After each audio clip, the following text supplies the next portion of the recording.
الحمد لله نحمده ونستعينه ونستغفره ونعوذ بالله من شرور أنفسنا ومن سيئات أعمالنا من يهده الله فلا مضل له ومن يضلله فلا هادي له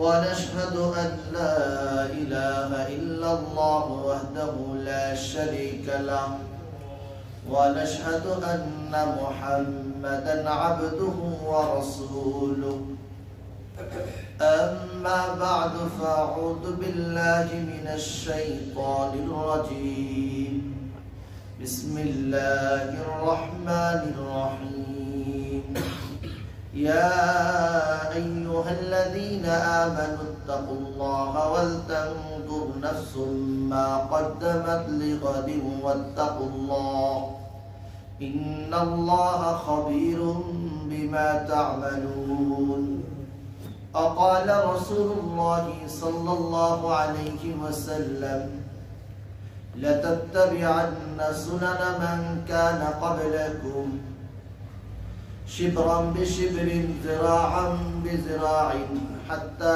لو دخلوا في جحر طب لتبعتموهم قلنا يا رسول الله اليهود والنصارى قال فمن أو كما قال عليه الصلاة والسلام اللهم صل على محمد وأنزله المقعد المقرب عندك يوم القيامة আল্লাহ তাআলা আমাদেরকে জুমার নামাজ আদায়ের উদ্দেশ্যে আল্লাহর ঘর মসজিদে আসার তৌফিক দান করেছেন।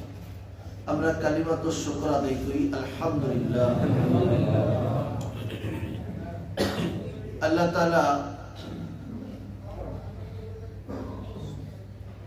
মুসলমান এবং মুমিন কে অন্যান্য জাতির থেকে সবথেকে সম্মানিত করেছেন। মুসলমান এবং ঈমানদারদেরকে আল্লাহ তাআলা অন্যান্য জাতিদের থেকেও সম্মানিত করেছেন, অর্থাৎ সম্মানের উপযুক্ত, মর্যাদার উপযুক্ত একমাত্র ঈমানদার এবং মুসলমান। ঈমানদার আমল করবে, এই আমলের প্রতিদান সে পাবে। ঈমান যার ভিতরে নাই, সে যতই আমল করুক না কেন তার কোনো আমলের প্রতিদানও নাই।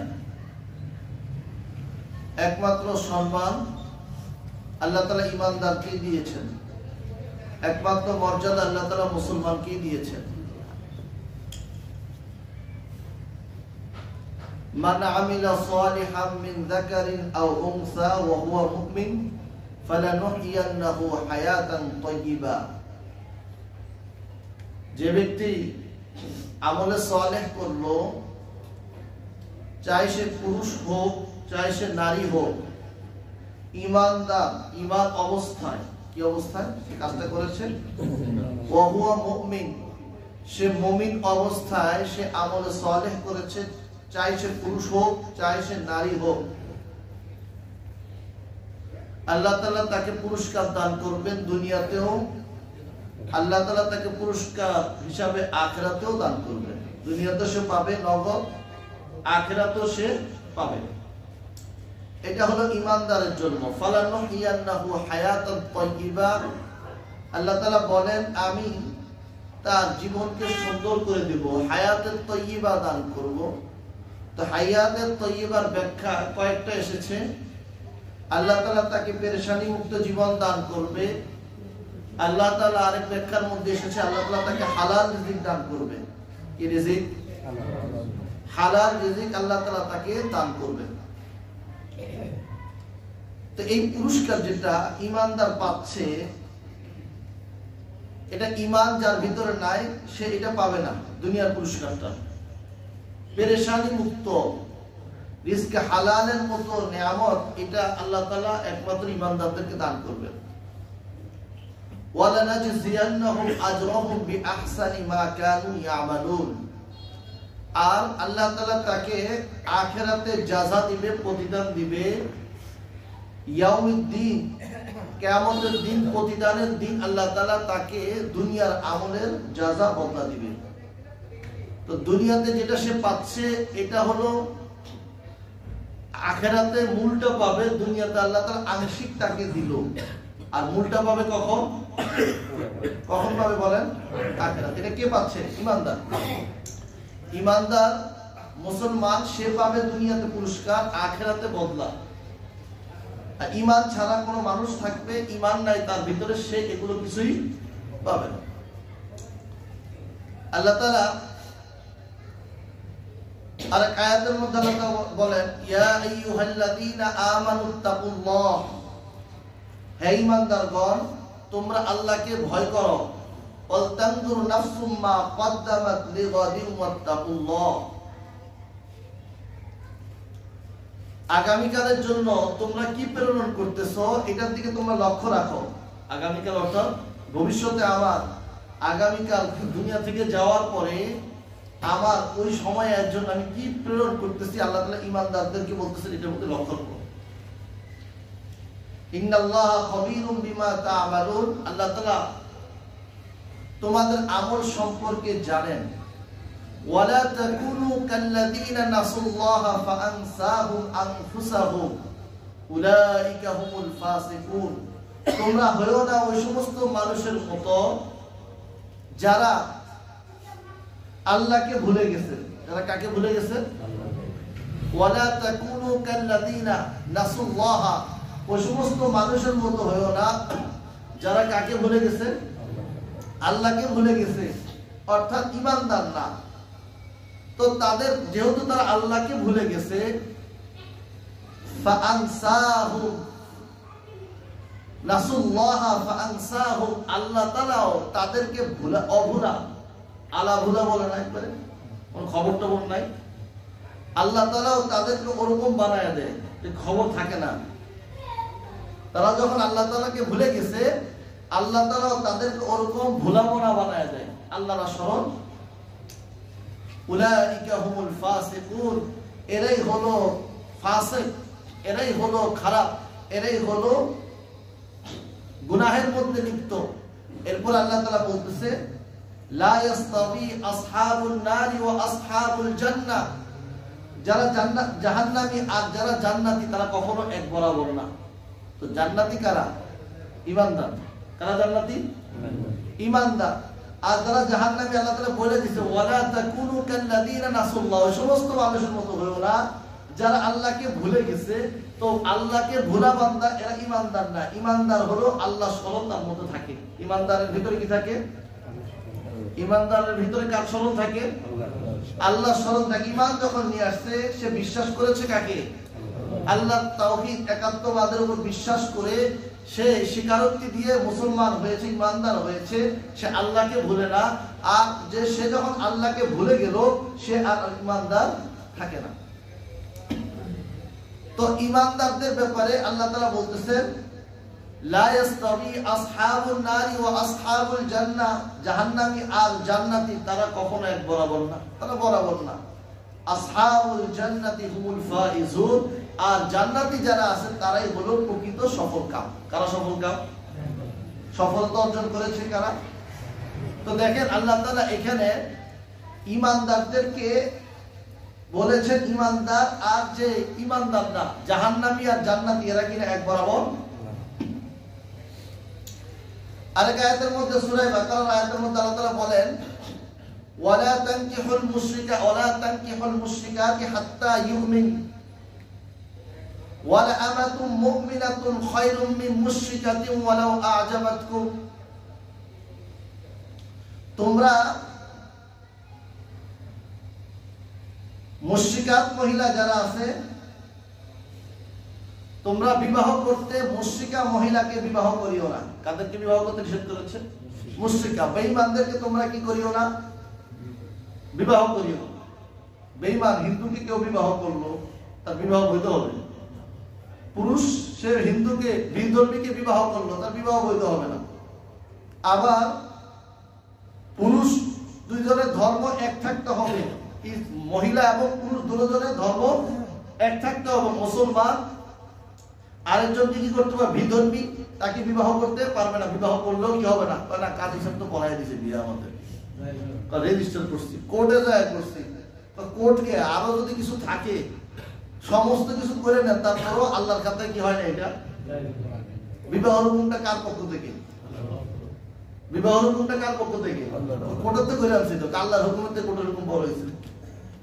তা আল্লাহর ফয়সালা হলো কি হয় না? এটা বিবাহ হয় না। তো আল্লাহ তাআলা বললেন মুশরিকাতকে তোমরা বিবাহ করিও না। কখন বিবাহ করতে পারবা? যখন সে ঈমানদার হবে। ওয়ালাউ ওয়ালা আমাতুম মুমিনাতুন খায়রুম মিন মুশরিকাতিন ওয়ালাউ আ'জাবাতকুম। মুমিন বাদী, সাধারণ সে স্বাধীন না, বাদী দাসী এমনও যদি হয়, সে একজন মুশরিকা থেকে উত্তম। আল্লাহ তাআলা বলতেছেন এমন একজন মুমিন মহিলা যে স্বাধীন না, বরঞ্চ সে দাসী, সে হলো একজন মুশরিক মহিলা থেকে উত্তম। ওয়ালাউ আ'জাবাতকুম, তোমাদের কাছে এই মুশরিকার মহিলা রূপ দেখে খুব ভালো লাগে, না এটা কাজ হবে না। এটা কি হবে না? রূপ যতই ভালো হোক না কেন, এই মুশরিকা মহিলাকে তোমরা কি করতে পারবে না? বিবাহ করতে পারবে। ওয়ালা তুনকিহুল মুশরিকিনা হাত্তা ইউমিনুন। আবার তোমরা মুশরিককে তোমরা নিজেরা তোমাদের মেয়েকে বিবাহ দিতে পারবে না। ওয়ালা তুনকিহুল মুশরিকিনা হাত্তা ইউমিনুন। তোমরা তোমাদের মেয়েদেরকে মুশরিক পুরুষের কাছে বিবাহ দিতে পারবে না। হ্যাঁ, সে যদি ঈমানদার হয় তাহলে দিতে পারবে। ওয়ালা আবদুম মুমিনুন খায়রুম মিন মুশরিকিন ওয়ালাউ আ'জাবাকুম। একজন দাস, মুসলিম দাস, সে আল্লাহর কাছে একজন মুশরিক থেকে উত্তম। একজন মুমিন বান্দা যে স্বাধীন না, সে হলো দাস, অন্যের মালিকানাধীন এমন দাসও যদি হয় কিন্তু ঈমানদার, সে হলো একজন স্বাধীন মুশরিক থেকেও উত্তম। ওয়ালাউ আ'জাবাকুম, তোমাদের এই ছেলেটা মাল দৌলত দেখা অনেক সম্পদশালী হওয়ার কারণে খুব ভালো লাগতেছে, চোখের তৃপ্তি আসতেছে, তারপরও কাজ হবে না। উলাইকা ইয়াদউনা ইলান নার, এই মুশরিক তোমাদেরকে ডাকবে কোন দিকে? জাহান্নামের দিকে। আল্লাহু ইয়াদউ ইলাল জান্নাতি ওয়াল মাগফিরাতি বিইذনি, আর আল্লাহ তাআলা ডাকে কোন দিকে? জান্নাত এবং মাগফিরাতের দিকে। তাহলে দেখেন এই জায়গার মধ্যে সম্মান কার বেশি? ঈমানদারের। ঈমানদারের সম্মান আল্লাহ তাআলা বাড়িয়ে দিয়েছেন। কোন নিম্ন, যার মূল্য আল্লাহর কাছে নাই, একজন ঈমানদার সেই ওই মুশরিকাকে বা মুশরিককে বিবাহ করতে পারবে না, বিবাহ বন্ধনে আবদ্ধ হইতে পারবে না, কারণ সে তো একবারে নিচু, তার কোনো আল্লাহর কাছে সামান্য পরিমাণ কি নাই, দাম নাই। তো এখন আসি, তো দেখেন আল্লাহ তাআলা মুসলমান এবং ঈমানদারদেরকে দামি বানিয়েছেন। কাদেরকে দামি বানিয়েছেন? একজন ঈমানদার দুনিয়াতে থাকবে, আল্লাহ তাআলা এই দুনিয়ার সমস্ত কিছুকে ঠিক রাখবেন। লা তাকুমুস সাআতু হাত্তা ইয়াকুলা ফিল আরদি আল্লাহ আল্লাহ। আল্লাহ নবী সাল্লাল্লাহু আলাইহি ওয়াসাল্লাম বলেন যে দুনিয়াতে আল্লাহ তাআলা কিয়ামত কায়েম করবেন না যতক্ষণ পর্যন্ত দুনিয়াতে আল্লাহ আল্লাহ, অর্থাৎ একজন ঈমানদারও বাকি থাকবে। আল্লাহকে স্বীকার করে সেই ঈমানদার, আল্লাহর সাক্ষী দেয়, আল্লাহ তাওহীদের সাক্ষী দেয়, একাত্মবাদের সাক্ষী দেয়, রাসূল সাল্লাল্লাহু আলাইহি ওয়াসাল্লামের রিসালাতের সাক্ষী দেয়, সেই হলো ঈমানদার। ওই ঈমানদার যতদিন দুনিয়াতে বাকি থাকবে আল্লাহ তাআলা এই দুনিয়াকে ধ্বংস করবেন না। তাহলে দুনিয়ার বাকা, দুনিয়া স্থির থাকা, দুনিয়া অবশিষ্ট থাকা, দুনিয়া কায়েম দায়েম থাকা, এটা কার উপরে নির্ভরশীল করেছেন আল্লাহ তাআলা? ঈমানদারের উপরে। যতদিন ঈমানদার থাকবে আল্লাহ তাআলা দুনিয়াকে শেষ করবেন। তো ঈমানদার মূলত দামি হয়েছে কিসের কারণে? ঈমানের কারণে। ঈমানদার দামি হয়েছে কিসের কারণে? ঈমানের কারণে দামি হয়েছে। মুসলমান দামি হয়েছে কেন? ইসলামের কারণে দামি হয়েছে। এটা সাধারণ বিষয়। কোন মানুষের ভিতরে যদি একটা গুণ থাকে, ওই গুণই তার পরিচয়কে তুলে ধরে। ওই গুণই তাকে, একজন মানুষকে আপনি বলতেছেন ইঞ্জিনিয়ার, কেন বলতেছেন? তার শরীরের মধ্যে কি লাগানো ইঞ্জিনিয়ার? হ্যাঁ, তার দেহের রন্ধে রন্ধে আঙ্গুলের গোড়ায় গোড়ায় ইঞ্জিনিয়ার সে, দেখা যায় এটা। তো তার ভিতরে একটা গুণ আছে যে কারণে তাকে ইঞ্জিনিয়ার হিসেবে ডাকা, আলাদা সম্মান করা। ডাক্তার কেন? তার শরীরের কোনো জায়গার মধ্যে তো কেসি, ছুরি ইত্যাদি কাজ করে এগুলো লাগানো হচ্ছে নাকি? লাগানো হচ্ছে। কেন সম্মান করতেছে মানুষ তাকে ডাক্তার কেন বলতেছে? সম্মানের দৃষ্টিতে দেখতেছে। কেন? তার ভিতরে ডাক্তার হওয়া, যে ডাক্তারি করা, এই গুণটা তার মধ্যে রয়ে গেছে। তো ইমানদার কেন সম্মানিত? ইমানদারের ভিতরে ইমানের মতো গুণ রয়ে গেছে। তা আসি এবার কথায়, মূল কথায় আসি। দেখেন আল্লাহ তাআলা ইমানদারকে যেহেতু দামি বানিয়েছেন, ইমানদার সে তার প্রত্যেকটা কাজের মধ্যে একজন মুসলমান তার প্রত্যেকটা কাজের মধ্যে তাকে দেখতে হবে এই কাজ আমাকে ইসলাম সমর্থন করে কিনা। দেখতে হবে এই কাজ আমাকে ইসলাম সমর্থন করে কিনা। যদি ইসলাম সমর্থন করে তাহলে আমার জন্য করার বৈধতা আছে। যদি ইসলাম সমর্থন না করে তাহলে এই কাজ আমার করার বৈধতা নাই। শরীয়তের পক্ষ থেকে আমাকে অনুমতি যদি দেওয়া থাকে তাহলে আমি করতে পারবো, যদি আমাকে অনুমতি না দেওয়া থাকে তাহলে আমি করতে পারবো। আল্লাহ। তো একজন মুসলমান, একজন ইমানদার তার প্রত্যেকটা কাজের মধ্যে এক নাম্বার যে জিনিসটা দেখতে হবে, এটাতে আল্লাহর হুকুম আছে কিনা, শরীয়ত আছে কিনা, ইসলামের মধ্যে এই ব্যাপারে কি ফায়সালা, ইসলামের মধ্যে এই ব্যাপারে কি ফায়সালা আমার জন্য। যদি ফায়সালা থাকে তাহলে আমি করতে পারবো, নতুবা আমি কি করতে পারবো না, করতে পারবো। তো আমরা সাধারণত মুসলিম যারা, আমাদের সমাজের মধ্যে বর্তমান অবস্থা হলো আমরা মুসলিম যারা তারা বিধর্মী থেকে আমরা আমাদের যে জিনিস আমাদের জন্য ইসলামের বৈধ করে না এগুলো কালেকশন করে চাঁদা নিয়ে আসি। আমাদের মুসলিম যারা, আমাদের অবস্থা হলো বর্তমান আমরা যেটা ইসলাম সমর্থন করে না তো এটা তো আমাদের জন্য বৈধ না, কিন্তু আমরা করি কি, বিধর্মীর থেকে বিধর্মীর উৎসবগুলো, বিধর্মীর কালচারগুলো, বিধর্মীদের রীতিনীতিগুলো আমরা টাইনা টাইনা নিয়ে আসি। এটা আমারও দরকার, এটা আমারও দরকার। তো তার মধ্যে একটা বিভিন্ন সময় উৎসব আসে, যে উৎসবের কারণে মুসলিম সমাজ, মুসলিম এবং মুসলমান সমাজের মধ্যে কিছু মানুষ তারা করে কি, বিধর্মীদের উৎসবের সাথে সে শরীক হয়ে যায়, যার মাধ্যমে তার ঈমানটা সে ওখানেই শেষ করে দেয়। তার মধ্যে একটা উৎসব এই মাসেরই খ্রিস্টানরা পালন করে। আমাদের মুসলিম সমাজের অনেক ভাই তারা করে কি, এইটারও প্রচার প্রসার করে যে খ্রিস্টানদের একটা উৎসব আসবে, যে উৎসবের প্রচার প্রসার ইন্টারনেটের মধ্যে তো ভরা, পারলে আরো মুসলিম এসে দোকানের সামনে লাগাই দেয় এই দিন উপলক্ষে, ক্রিসমাস ডে উপলক্ষে 50% ছাড়। বাস দিয়ে দিল মুসলিম সমাজ বড়দিনের শুভেচ্ছা। তো সে তো দেউলিয়া, সে তো কি, একজন মানুষ যখন দেউলিয়া হয়ে যায় সে তো মানুষের কাছে চাই আছে খেতে হবে, তার কিছু নেই। দেউলিয়া কাকে বলা হয়, তার কাছে কিচ্ছু নাই। মানে আমাদের সমাজের মধ্যে বাটপানি সিস্টেম আছে, সবকিছু কয় দেউলিয়া।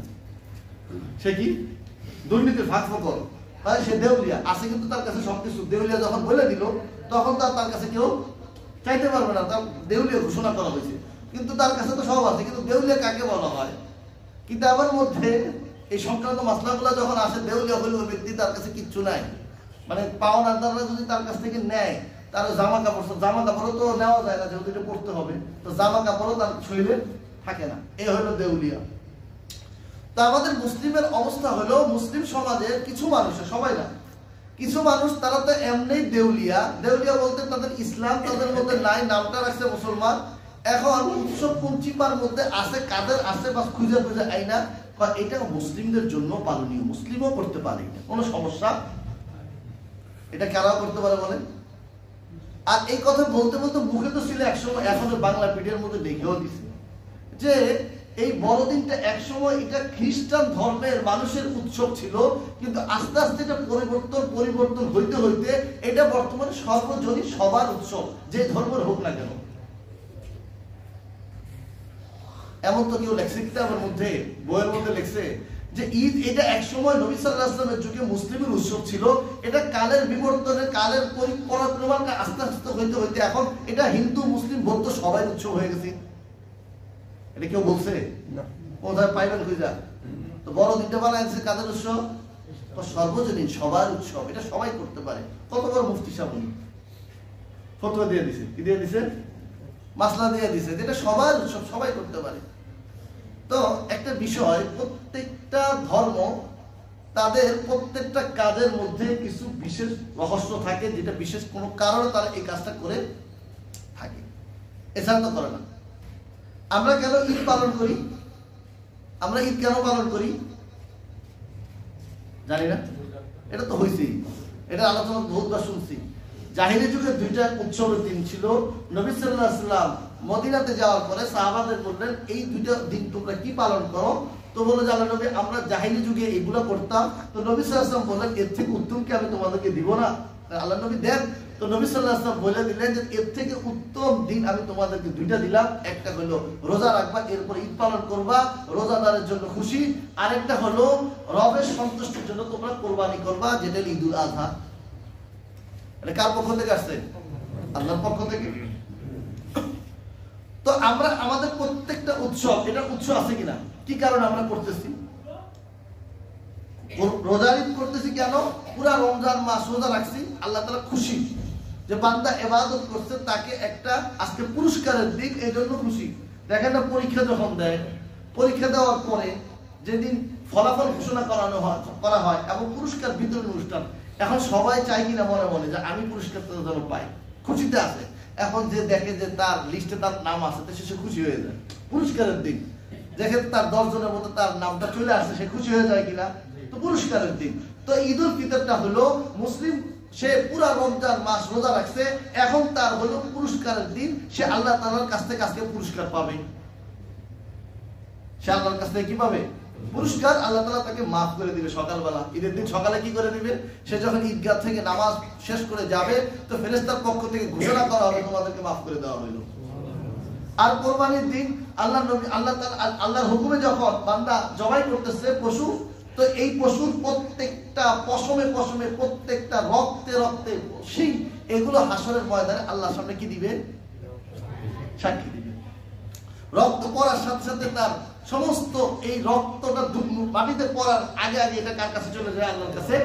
আল্লাহ কবুল করে নেয়। তো এটা প্রত্যেকটা উৎস আছে কিনা? তা আছে। আর প্রত্যেকটা এখন আসে, যদি আমরা যদি অন্য বিধর্মীদের কোনো উৎসবকে আমাদের উৎসব মনে করে করি, তাহলে আগে বুঝতে হবে তাদের অবস্থাটা কি, তারা এটা কেন করে।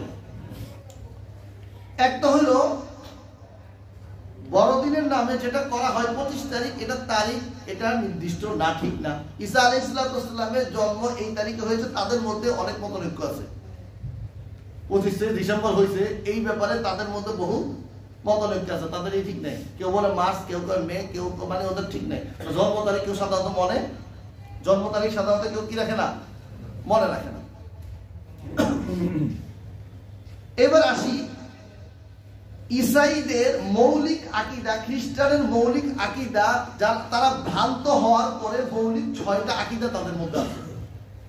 ঈসা আলাইহিস সালাম দুনিয়া থেকে চলে যাওয়া 300 বছর পরে যেটা তারা পরিবর্তন করে ইনজিলের মধ্যে, এবং ঈসা আলাইহিস সালাম যে সমস্ত কথা তাদেরকে বলে গিয়েছিলেন, এগুলোর মধ্যে পরিবর্তন হয়েছে কত বছর পরে? 300 বছর পরে। আর ওই 300 বছরের পরে যে বিকৃত ইনজিল আছে, ওইটাই আরো পরিবর্তন হইতে হইতে এখন পর্যন্ত আছে, রাস্তাঘাটে পাওয়া যায়। দেখেন না বিক্রি করে ইনজিল, ওটা কোনটা? যেটা পুরো সম্পূর্ণ পরিবর্তন হয়ে গেছে কততে? ঈসা আলাইহিস সালাম দুনিয়াতে যাওয়ার কত বছর পরে? 300 বছর পরে। ওই পরিবর্তন যেটা হয়েছে, ওই পরিবর্তনটা যে হইতে হইতে এখন পর্যন্ত রাস্তাঘাটে যেটা পাওয়া যায়, পরিবর্তনটা হলো কিছুটা আংশিক পাওয়া যায়, মুলটা না। মুলটা তো শেষ। তো এরা পরিবর্তন করেছে কত বছর পরে? তো মূলত তারা খ্রিস্টবাদে না, তারা পৌলবাদে বিশ্বাস। কিসে বিশ্বাসী? হাদিসে বুখারী শরীফের একটা হাদিস আছে, নবী সাল্লাল্লাহু আলাইহি ওয়াসাল্লাম বলেছেন ইসমুল আরিসিয়িন, আরিসকে।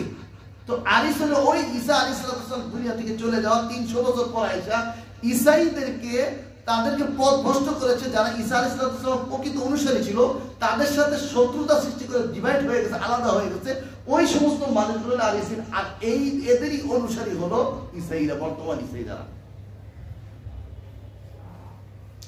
এখন এই পথভ্রষ্ট ঈসাই যারা, তাদের মৌলিক 6টা আকীদা, যেটা সম্পূর্ণ ইসলাম বিরোধী। একজন মুসলমান এটাকে স্বীকার করবে, সে মুসলমান থাকবে না। 1 নম্বর আকীদাতুত তাসলিস, যে ঈসাই যারা আছে, খ্রিস্টান যারা আছে, এই পরিবর্তন যারা হয়েছে তাদের ভিতরে, তাদের 1 নম্বর হলো 3 খোদার কায়দা। কয় খোদার কথা বলে? এই 3টা বিভিন্ন রকম বলে। 3টা মূলত হলো কয়টা? তারা বলে 3টা। 1 নম্বর। 2 নম্বর তারা বলে আকীদাতুল হুলুল। আকীদাতুল হুলুল অর্থাৎ কোন একটা জিনিস কোন একটা জিনিসে ঢুকে যাওয়া। যেরকম আপনি দেখেন পাউরুটি, উপরে দুধ ঢেলে দিচ্ছেন, তো পাউরুটির মধ্যে দুধ ঢুকে গেছে কিনা? এখন পাউরুটি থেকে দুধকে আলাদা করা যায়? তাদের কথা আকীদাতুল হুলুল, আল্লাহ তাআলা ঈসা আলাইহিস সালামের ভিতরে ঢুকে গেছে। এটা সম্ভব?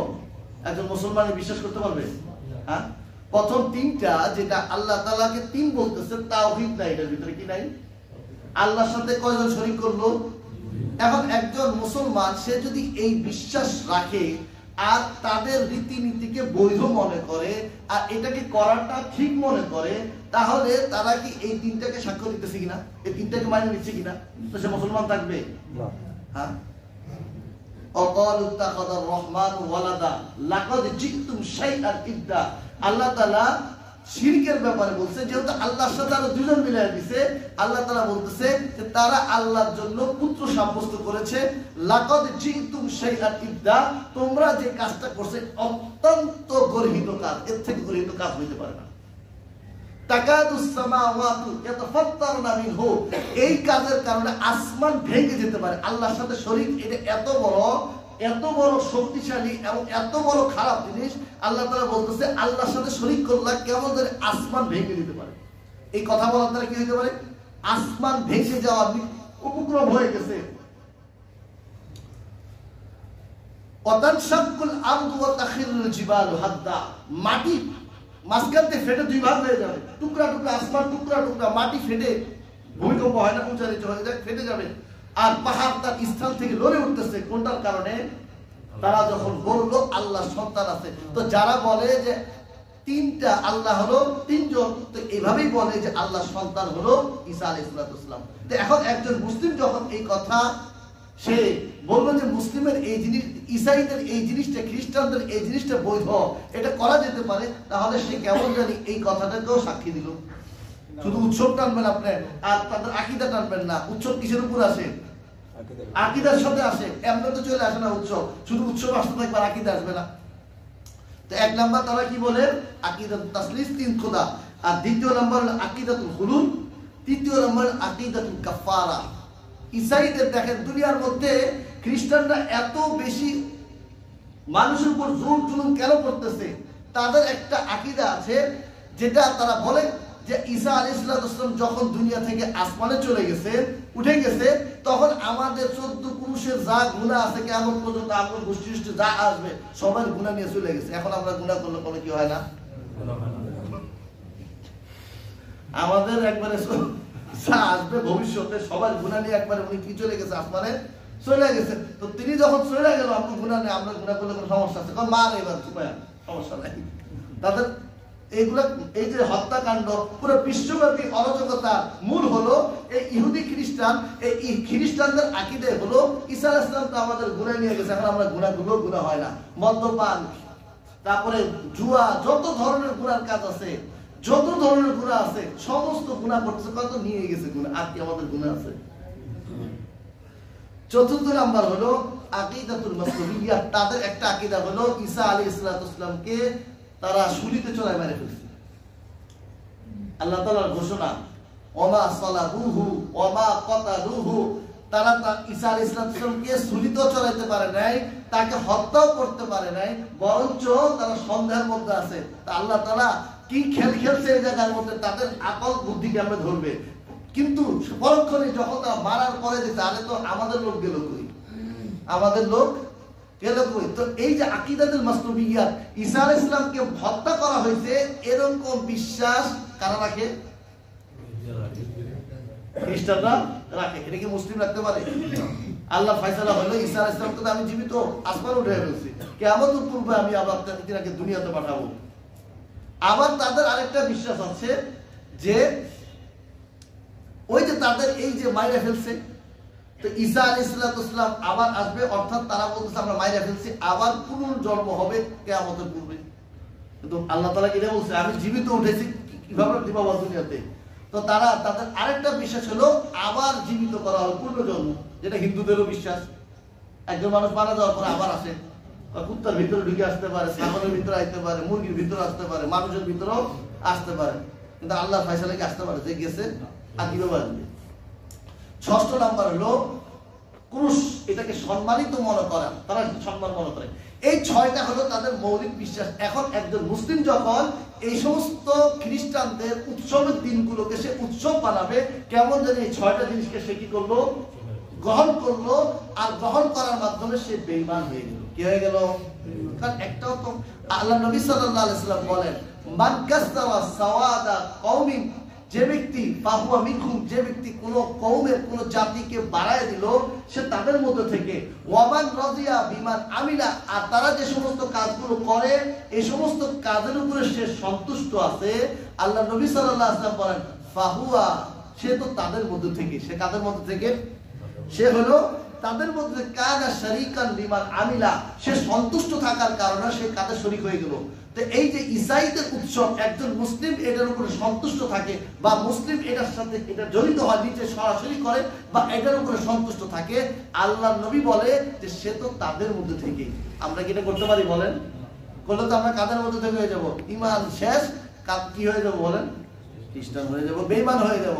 আল্লাহ তাআলা আমাদের সবাইকে নিজের ঈমান আমলকে হেফাজত করার তৌফিক দান করুন।